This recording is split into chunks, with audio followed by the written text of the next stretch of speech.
I've played the most controversial Nintendo game of the year, and I'm going to review it. Let's go!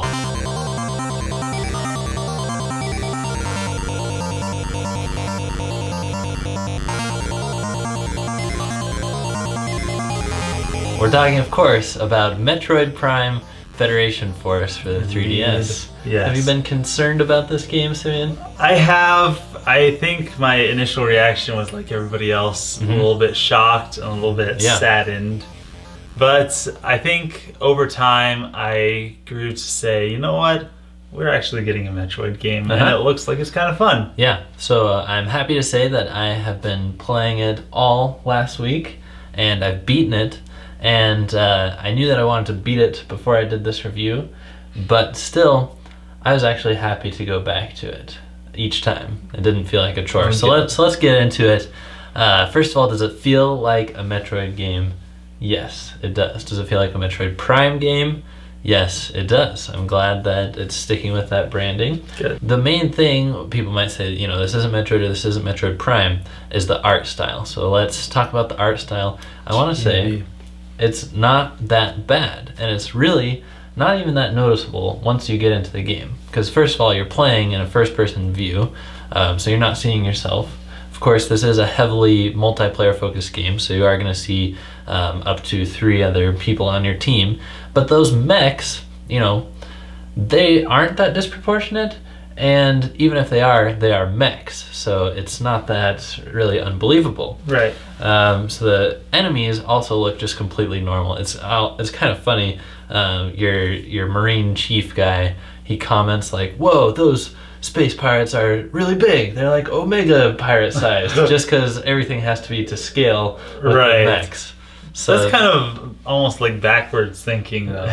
Why would they have them in mechs in the first place? I don't know. That's kind of weird. It's not that bothersome.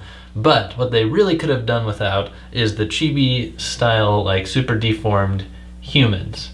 We didn't need those big heads. Like, think about it. They could have done just normal sized people that get into these slightly weird looking mechs. The heads in this game are huge.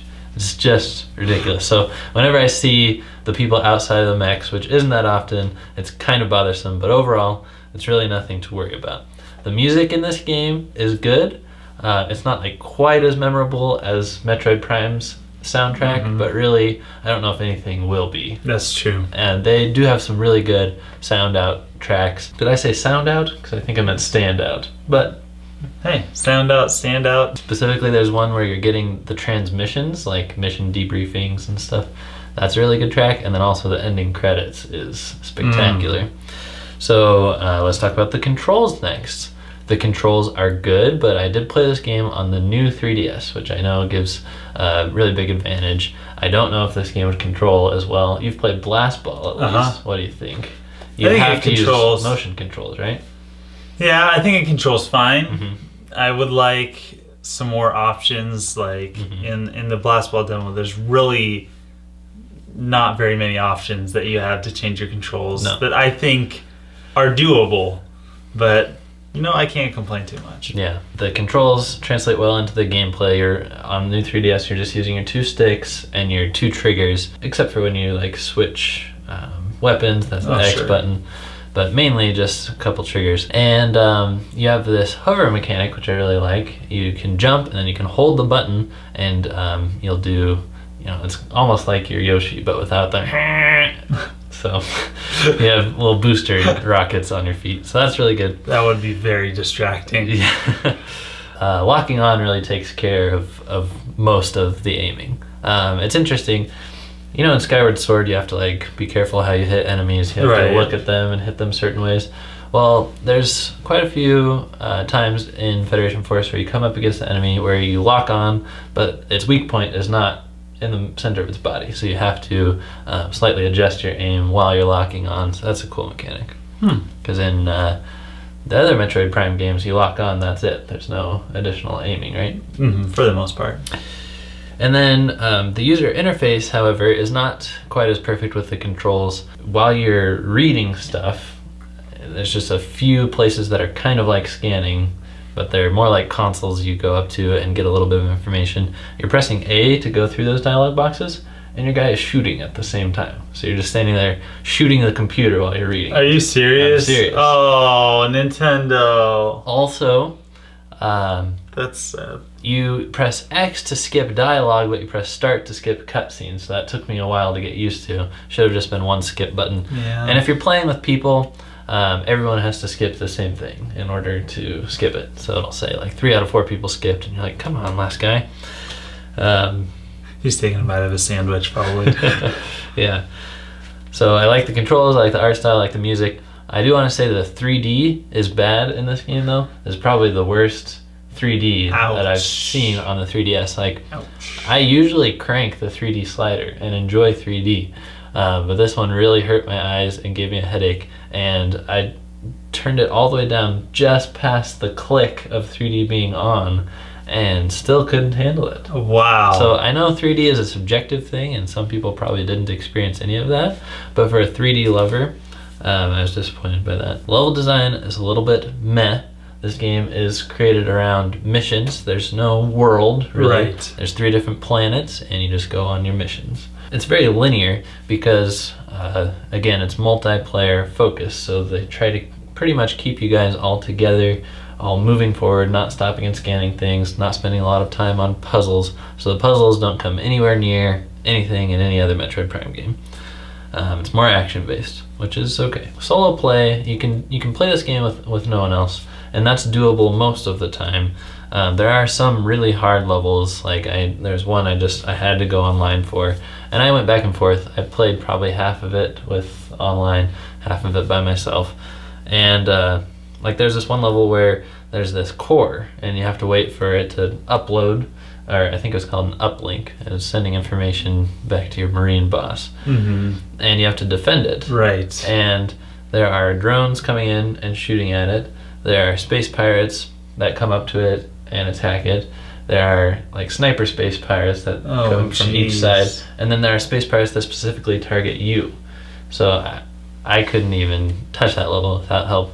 There are drones. If you are just playing by yourself, you can take those spots by assigning good guy drones to yourself. They follow you around and help you shoot stuff. There's also a mod, and mods are things that you unlock. They're really the hidden collectibles in this game, and you can put them in, you can equip them between missions, and then do stuff like enhance certain aspects of your mech, make certain weapons stronger. And there's one mod called the Lone Wolf, which you can only use when you're playing by yourself, and it makes you do double damage and take half the damage. Yes. So that is essential, pretty much, if you're playing by yourself. And it's kind of a bummer because it takes up a mod slot, and you start with only one. So if you're playing by yourself, you're going to be using that and not getting to experiment with other mods until you get further in the game and unlock up to 3 slots. So you need that. It makes it single player doable.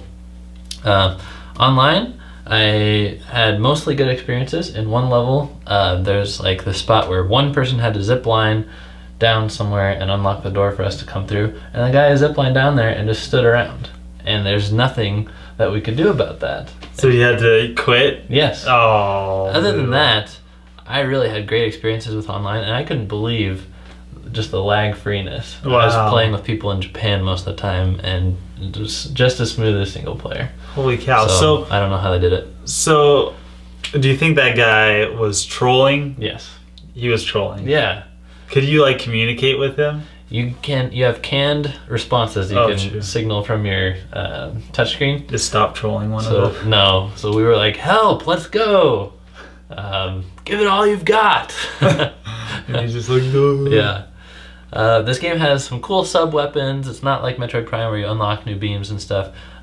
You pick your loadout and you go into the levels. I like how this game does health replenishment because there's no energy orbs. It's a sub-weapon, and you shoot the health canister and then you can walk through it to heal yourself, or you can charge it up and then you can actually lock onto your own teammates and just like snipe them with health and recover them. Genius. So I always liked stocking up on the health canisters for my loadouts and being like the healer in the group. That was really fun. And you can do this mod where you can heal people more, or if you heal someone you also heal yourself at the same time. So some really cool stuff. However, there's not enough sub-weapon ammo in the game to make it as fun as it could be. You have to be kind of overly conservative with it. You might get like 5 missiles and then find 1 or 2 throughout the level. Holy cow. So, healing tanks are great. They're probably my favorite sub-weapon. Storyline is very minimal. It's short. Of course, they like to keep this game moving, so you just kind of get debriefed on why your mission is about to be important by a transmission, the big fat head, of course. And then you get done with the level, and then he tells you why you did a good job. And that's about it. Blast Ball is a good side mode. You guys are already familiar with Blast Ball because there's a demo. So playing it. Yes. So I think, those are most of my impressions. Wow. Yeah. So we've had one game somewhat similar to this. We had Metroid Prime Hunters. What is this like in comparison to Metroid Prime Hunters? Like, would you say it's better, just different, not as good? It's much more of a departure from the Prime series. I think Hunters emulated it fairly well. Of course, the art style is a lot different. They say that they had to make this game chibi and make the people wider and stuff for aiming purposes, but of course that's a lie because they didn't do any of that for Prime Hunters and it worked. Controls are better, you know, on Prime Hunters you had to use the touch screen and stuff. So I would pick this game over Prime Hunters. Oh, wow. Sure. Good. Yeah. As far as familiarity, this is a Metroid game. Do you see familiar characters? Do you see Samus at all? Do you see Ridley at all? I don't know which of those questions spoilers. Ooh. Spoiler alert. We know that Samus is in this game, so I will say there are a few times when she's used kind of uninterestingly, and then she is also used quite interestingly in the game. Oh, good. So as far as the enemies, you're pretty much just dealing with space pirates and then like creatures from the fire world and ice creatures in the ice world and stuff. Okay. Yeah. So, overall impressions of Metroid Prime Federation Force. I enjoyed it a lot more than I thought I would. I've beaten it and I still want to go back. I want to increase my medals and stuff. I want to play with you because all I did was play with strangers. So, having said all that I've said, I think this game deserves a legitimate 7.5. Whoa! I knew you were waffling on what you wanted to give it. Yeah. Like 6.5, 7. And it got all the way up to 7.5 after having beaten it. I think it's a good game. Good game. Not great, but Nintendo has been listening to fans and even patching certain things in games like, Codename Steam. The main complaint everybody had was enemies' turns take too long, and they sped those up. So I'm interested to see what happens in this game moving forward. But even as it is, definitely worth checking out if you're a Prime fan, a Metroid fan, a shooter fan. It's good stuff. Good stuff. Yeah. So, don't forget to share this review with your friends who might be thinking, you know what, that game looks interesting. Yeah. Or I'm going to hate on it before I play it. Share it with 3 friends and say, we're a squadron now. It's time to go kill some space pirates. Squad goals. Why'd you have to say that, Simeon? I don't know. I guess that's what people say now. It is. I never say it. That was your first time. I think it was probably my first time saying it. Thanks for being a part of the crew. We say crew. Yeah. Crew goals. See you guys next time. That sounds like a weird fruit. Crew goals. I don't know what it is. Signing out. Like a fruit snack brand. Yeah.